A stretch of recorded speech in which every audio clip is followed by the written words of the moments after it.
Calling from a 330 area code. Who's this?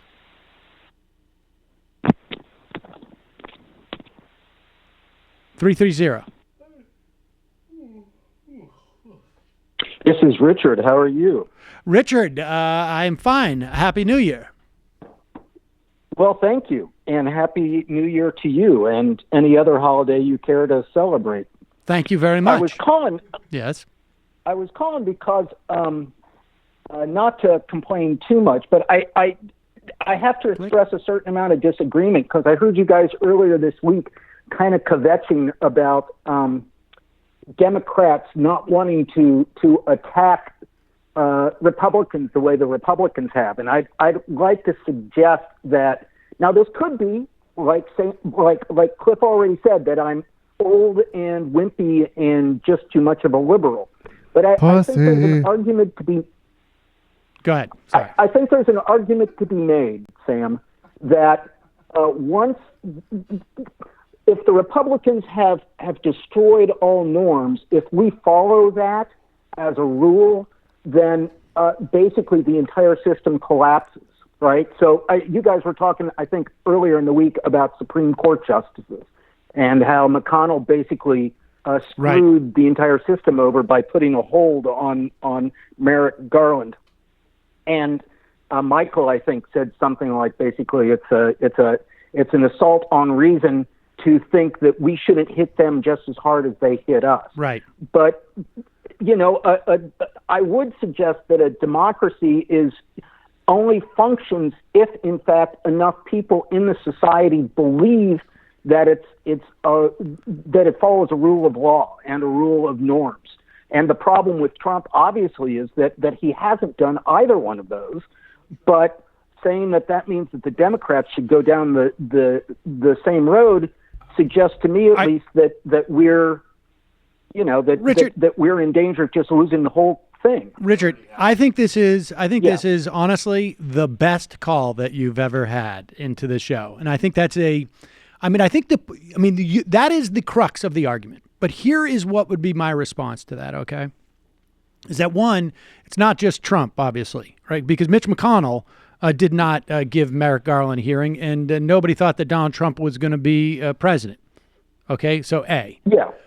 But B, your theory is, or what you are suggesting is premised on the idea that these norms are still, that they either exist but are dormant and we can reignite them by following them, or that we need to reinstill them. And what I'm suggesting is that I would agree, but I don't believe tactically the way to reinstitute norms that have been shattered is not to unilaterally do it. The way to reinstitute norms is to have, in this instance, some bilateral understanding as to why it must exist. And so in this situation, if the Democrats continue with this notion of, yes, you can burn the house down and we build it up again.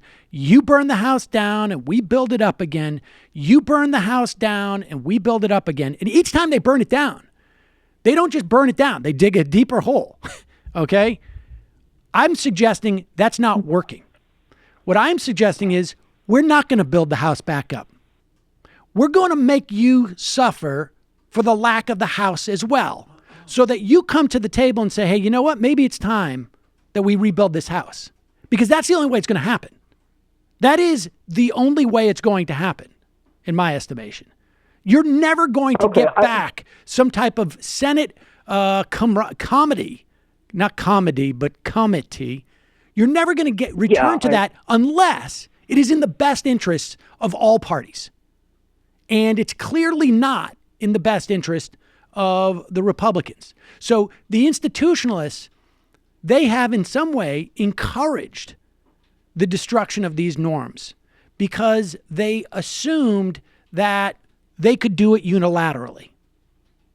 And they did not make sure that all parties were invested in the maintenance of these norms because they were allowing the unilateral destruction. Okay. Listen, I don't know which one of us is right, but I do know that we've been doing it your way. All right. Let me offer one contrapoint. I mean, I see exactly what you're saying, and I find it really hard to argue with it. But what worries me is that, to use your metaphor, they burn down the house, we build it up again. They burn down the house, we build it up again. What worries me is they burn down the house, we burn down the neighborhood, they burn down the city, we burn down the nation, and all of a sudden we're just like stockpiling guns and canned food and that Jim Bakker survival basket. So I agree with you. I'm not sure that either one of us is it's exceedingly worrisome, I guess, is all I'm saying. I agree. Appreciate the call. Hi, folks. Sam Seder here. We still need your help on our Patreon page. YouTube ads have come back, but not nearly as much as we had before. So if you can help us out, any little bit helps. Head over to our Patreon page right at this URL, and you'll help us keep helping you by making videos